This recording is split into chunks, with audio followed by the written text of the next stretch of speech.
6 ay, 1 yıl üstüdür. Ay, nasıl yaşamak istemiyorum demem burada. Son vaxtlar deyirlər ki, canlı oxuya bilmir. Eşitmişəm. Hə. Sən şəhərdə yaşamağa layiqsən. TikTokda gördüklər real göstərərəm. TikTok var, TikTok. Hələ bir söz nə qədər yıxacaq bu? Anam hardadır?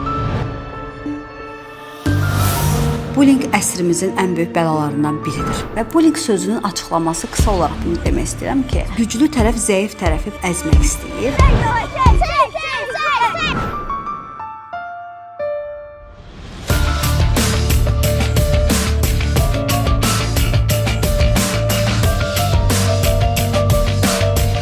Kampanya Warner Bros. представляет. Visi hardadır? Ona dik. Visi də. O da orada. Qasım gəldi şəhərə, oldu quşqa.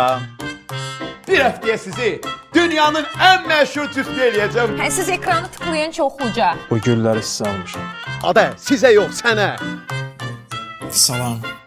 Bundan sonra canlılara bir yerdə çıxacaq. İlk addımı kim atdı? O.